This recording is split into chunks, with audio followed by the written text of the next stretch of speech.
This is the Fifth Estate Winning Headlines, your media police post. In this segment, we summarize some of the headlines that you might have missed this morning. But we also take a look at the political pieces that we call cartoons in this country. Today is the 8th of May, 2019, and I am 2J. I am 2M. And I am Miss K, your host. Again, in case you missed it, this is Winning Headlines. Let's take a look at today's headlines. The Star, 2022, Raila in new bid to salvage ODM. Daily Nation, Science Mass Failure Crisis, Kenya's Doom. And The Standard, Governors blast Rotich over errors. Let's start in the land of Magoha, education. Science Mass Failure Crisis, Kenya's Doom. Is this Magoha's shock again? It is, round 2. So what's the context of this story? Okay, they say that 98% of pupils scored below the pass mark of C+ in biology in 2017.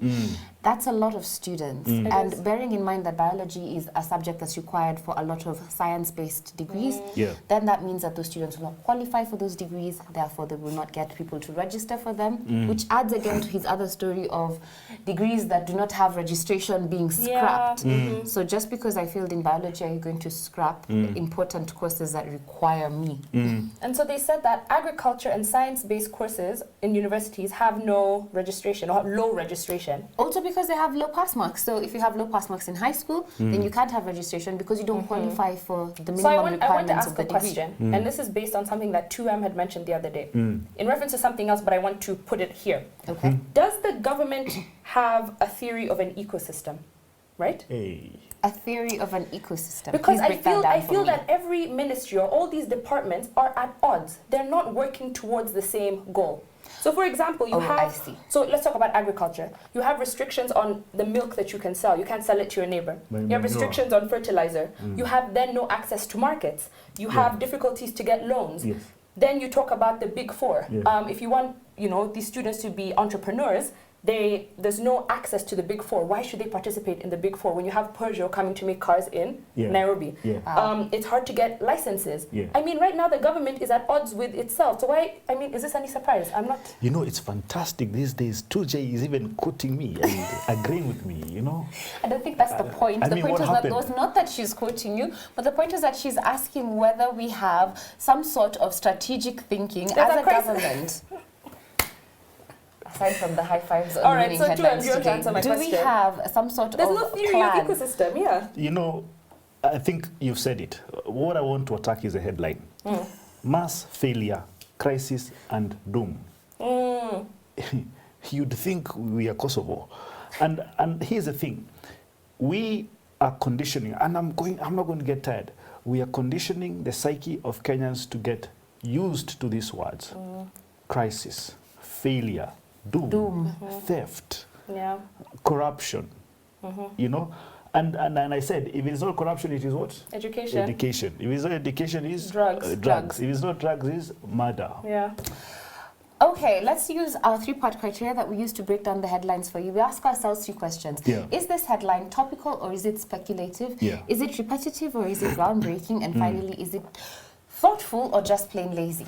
I say it is lazy. In fact, I don't like the headline itself. Science mass failure, crisis, Kenya's doom. Kenya's doom. Come on, where was the editor? He was sleeping on the job. Governors... No, wait. Let me do the Star first. I found this story quite interesting. 2022, Raila in new bid to salvage ODM. Let me tell you guys, I have a crazy thought. Yes. And I don't think I'm wrong. My plan, my thinking is... Your plan? Your plan, I know. That was a little bit of a slip, huh? Freudian slip. Tell us what your plan is. Raila has a plan, and the plan is to kill ODM. Here's the thing. Let's go back into history. 2001, 2002, Raila merged his ODM, he swallowed, he merged his ODM, his NDP party into KANU, all right? And then he went and constipated the Jogo using his tinga-tinga. and they formed the Grand Coalition Government, the NAC, NARC, all right?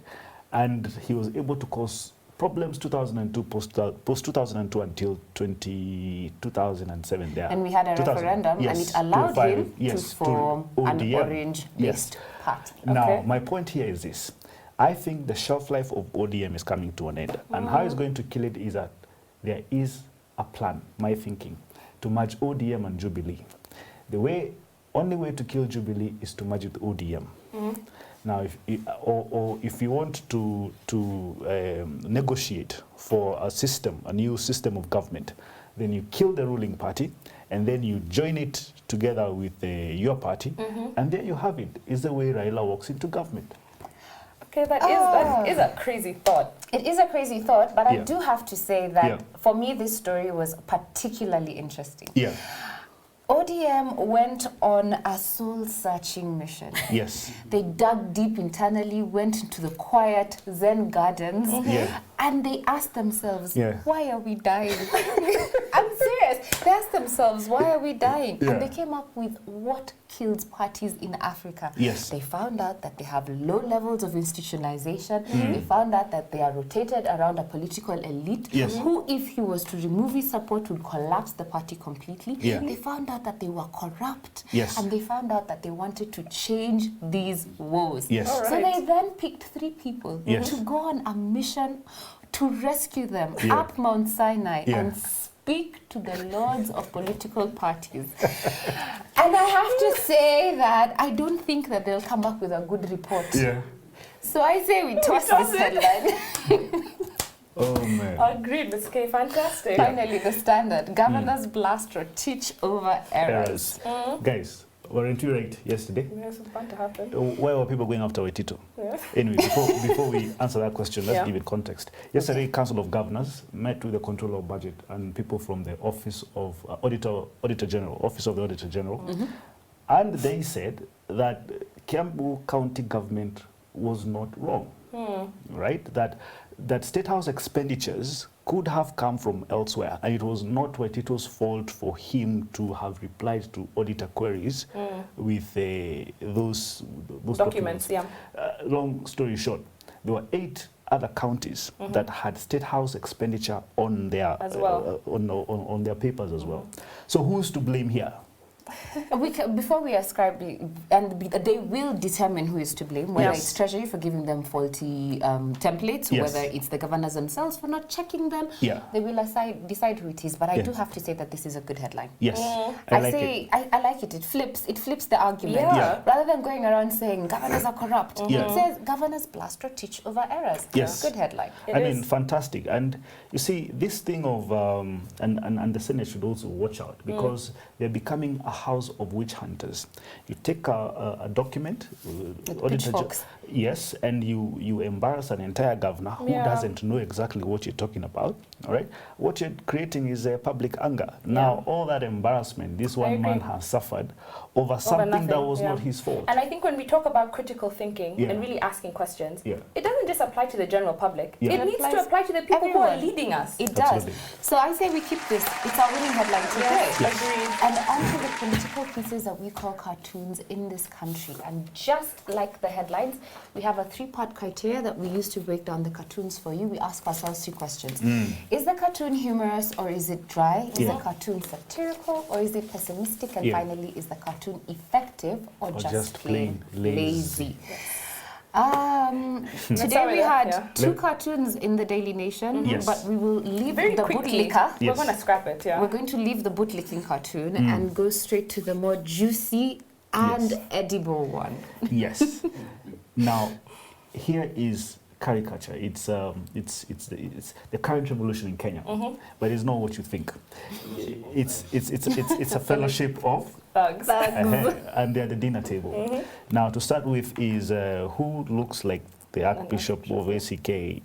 That's what he wears, though. With his eyes closed. Yes, and then Francis Atoli, and then this is a rich Kikuyu VIP lady. I'd say it's a representative of, because you see, there's a lot of, it's a red tie. They're all wearing bow ties. Informal attire. And this lady has, it could be a lawyer. Judge's robes and the advocate's shirt. And then you have UHURU, Musalia and Raila and the figure of corruption, a hyena, wearing red bow ties. He came ready to eat. Not Ruto's bow tie. Ruto's bow tie is white. And he's crying, as per usual. And he's crying. But here's the thing. Even the hustler nation and the dynasty nation is depicted here. The guys who are thought to have been to cultured places are holding fork and knife. Well, our friends from the hustler nation, chicken sellers, I don't know, it's chicken soup. Yeah, I don't know. He's eating with his hands. Yeah, he's dipping his something. bread. And the most interesting, bread or a really cheese. interesting addition is the arm of the media. Yes. Just the arm. Just, coming in for a little piece. And But what are they doing? The chunk of meat on the table is Kenya. Yeah. It's a piece of meat, and you can see it's medium well. The juices are flowing. And you can see the arrows at the bottom of the table say it's a rotation. Everybody will get their turn. Everyone will get their will turn. eat. Yes, absolutely. I think this is a fantastic cartoon. I love it. I love it. Yeah, the Archbishop, his eyes are covered because if he can't see it, Yes. it's not a sin, right? Yeah, That's absolutely. true. If you didn't see it, can you really say that he participated? happen, It exactly. didn't happen. Absolutely. I love this cartoon. I say really we good. put it on the parking bay.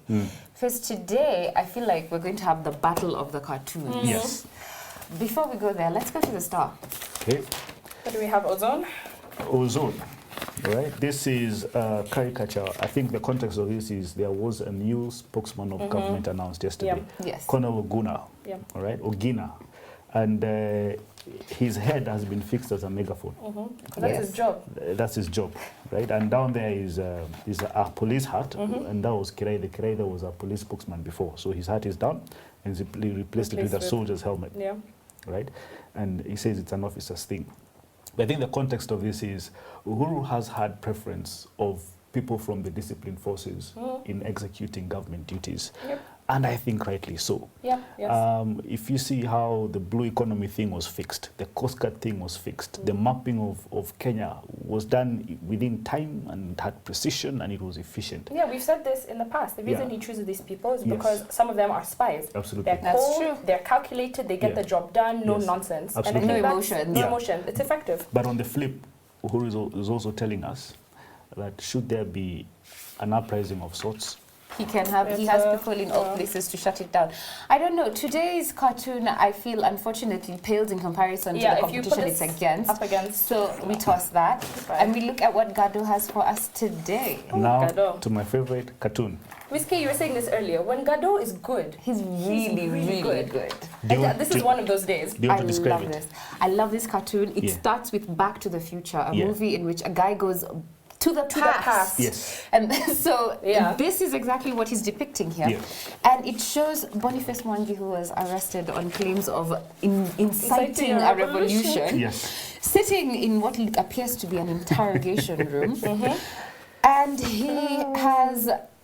Behind him is a picture of our president, Uhuru Kenyatta, but he has the telltale gap of Daniel Torotich Arap Moi. Yes. And seated in front of him, interrogating him, is an old man who says, "We have evidence. You are planning a revolution. But he's holding a gun as well. But that Kanu salute saved you." So this guy is holding a gun and saying that Boniface Mwangi's Kanu salute saved him. But his Kanu salute just so happens to be a birdie. It's a birdie, and he's waving it. So I think the guy's too old to see what it is, doesn't know that he's being insulted. I mean, when you look at the state of this room, there's a skull and bones, which means somebody has died in this room before. Yeah. I'm There's telling some you. blood And on that's the a trophy. cabinet. That's Yeah. a trophy that they're keeping to show you. Yeah, but it also speaks of, the special branch was such an effective machine, but they're also very old school. I am not sure they knew what a body looked like.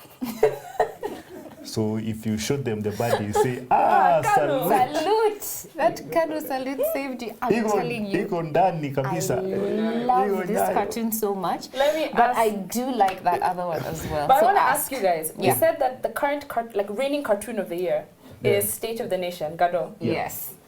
Does this has this beaten it? I think it's up It there. comes close. It Yeah? comes really, All right, so really he's close. still- It comes really, really close. Though I still do like that Not State yet. of the Nation, but Okay. not yet. Can I propose something we've never done before? A tie? A tie. You're good to say that. I can't choose. I can't choose. It's like asking me to choose between my favorite babies. Today they're so good. Yeah. I would agree, but I don't know what there's something about There's something this about this. cartoon. You see, it's taking It's you so back in time, smart. but at the same time is the future. But at the same time is also telling you You guys. It's the layers. Miss K, let me tell you the truth. You could have drawn this. Anyone could have drawn this. Anyone could have drawn this. But he also had the Hustler Nation and the dynasties like weaved in there. Have you noticed how much time we spent on this one? No, I love this. I love this, and I have to say I love this. So we vote, guys. Okay, so Gando. Say. Gando. It's our winning cartoon. Yes. And what is our final thought? And now, our final thought. It is inspired by a book entitled The Black Man's Burden, Africa and the Curse of the Nation State. And it is written by a man called Basil Davidson, British historian. They actually call him an Africanist. Whatever that means. But he's British. Former MI6. And Davidson says that it's the story of what ails Africa. It is not tribalism. It is nationalism, or the nation state. Yeah, Jude? Yeah, so I think let's start with the definition of terms. Yes. So he's talking about the curse of the nation state. So let's dissect what that means. So we'll take nation and state, and then we'll put it together. Okay. Yeah. So the nation is a group of people who share a common culture and characteristics. Yes. So it is cultural, it is not political. Yeah. Okay. And what did we say that is like? And that's like our, if I could call them our tribes. Our tribes, right? Then we have the state. Yes. And that is a political entity, the level of government that is sovereign and independent. Yes. So, for example, the UN is an organization of states. Yes. So now when we put it together, the nation state is when the two coincide, when the nation and the state overlap, where you have a people of shared cultural heritage plus a sovereign government. Yes. And what Prof was saying, that the power to summon these nations, these individual nations, so the Gama nation as we call them, the Luo nation as we call it, the Kisi nation, lies with the state. Yes, so the state has two. Yes, and the state is an organization that has the monopoly over the use of violence. So then that gives them that authority and that gravitas to be able to summon these nations together. Yeah. So when he talks about the curse of the nation state, he shows how a denial of Africa's history not only allowed colonialism to thrive, but also contributed to the imposition of a European style of national government. So the idea of the nation state is that it should happen organically. You know, a common people should agree to come together, then the state pulls them together and they become the nation state. But what happened is that you have this these steps that occurred. You have the scramble for Africa that destroyed African institutions. Then you have the imperialist powers who declared that Africa had no institutions, and then they decided that they were responsible for giving them to us. Then they left us with the nation state based on a Western model. And it drew boundaries that almost guaranteed that we were bound to fail. They decided that Kenya looked as such when, you know, the people, the nation, the cultural heritage might have been based on something that was not that physical border. So then are you saying that what we then got in the end, because this state imposed these nationalities and forced them into this collective, so kind of like a sack of potatoes, so there's no unity or union between them, and they keep clashing because they were forced into this union. Are you saying then that African states suffer from a multiple personality disorder, that we're schizophrenic in our nature? We are schizophrenic 100%. And there, guys, are you noticing how we are agreeing today? And I'm agreeing with you. Wow. Right? And you see, when you drive around Nairobi in the morning, you will see a line of guys coming from Kibera. They're going towards industrial area. And they are mostly Luos. Let's be, realistic. Guys from Kawangware heading to probably industrial area or Westlands. Guys from Kawangware, and all those are enclaves. They're tribal. They're labor camps. All right. Now, when they're leaving their enclaves at home, they were speaking Luo. In fact, they were probably listening to Luya songs or Luya stations, Kikuyu, because Kikuyus are also so many of them in Madare. They were probably listening to Kameme FM and everything. But the moment they get to the lorries, you see the Indians driving the trucks and everything, they start talking to themselves like in Kiswahili and all that, right? Now they are Kenyan. But when they're leaving home, they were from their ethnic communities. Okay. Here's the point. Here's where I'm going. We have this thing called a presidential system, correct? Now, this is where you're going. Are you sure we're agreeing today? I want to suggest a very crazy idea. Take us to the water slowly. We need what we call a supreme leader in this country, because those guys living home, their enclaves, have refused to accept the identity of their tribes, right? Because we say we are first Kenyan. We are first Kenyan, right? Now, the reason I'm saying we need a supreme leader is this. When we go to the polls, we say, oh, we vote on tribal basis and it is not right, we should vote on policies. Now, what this Basil Davidson man is telling us, the reason we have failed is because we took upon templates of the Europeans and tried to organize ourselves around those templates. That. Yes, agreed. Now, we forgot that we had such powerful organs of convergence called tribes. Now, should we have taken these tribes by now and say we are 44 tribes in Kenya, including the Indians and the Makondes, all right?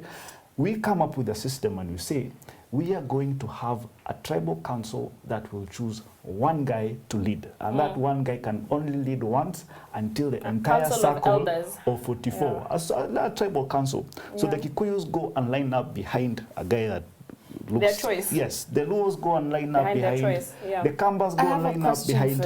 And then they come together and they choose one amongst themselves that will go and lead us.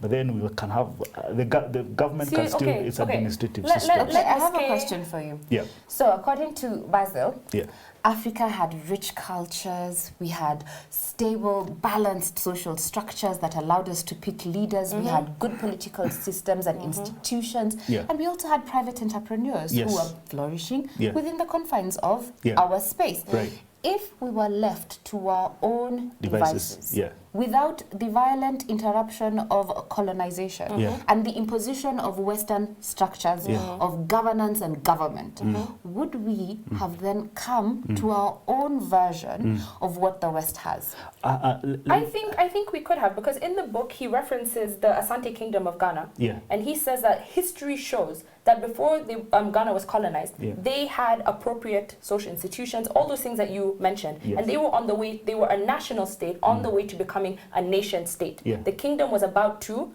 call upon the nation, the nationalities, and collectivize them and make them a nation state. And so I think that you have many examples of kingdoms or groupings in Africa where they were on the way to do that. We just got interrupted. Ms. K, let me answer you this way. Okay, answer. You see, I'm not advocating for us to walk naked, right? The way our ancestors used to walk, or to do subsistence farming or all manner of things. What I'm saying is this: there were certain things about colonization that were good. Especially, I mean, in Kenya, the British system of provincial administration is one of the best systems I have seen running, all right? Top down, beautiful. What I'm saying is this: we can be able to mesh our culture and that which we have gained from other people. Look at the Chinese. Look at the Japanese. When they're sitting on the ground and they're doing karate, the Mzungu says it's exotic, all right? When they come here and then they see medicine men and night runners running, they say we are savage.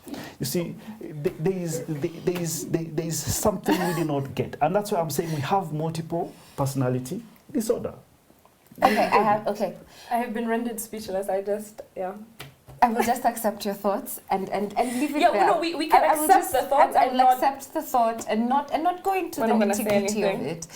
And I'm going to say this, that maybe Africa should be permitted to draw upon that history of ours, that deep history that we have, that experience that we have, to have practical solutions to the problems that face us.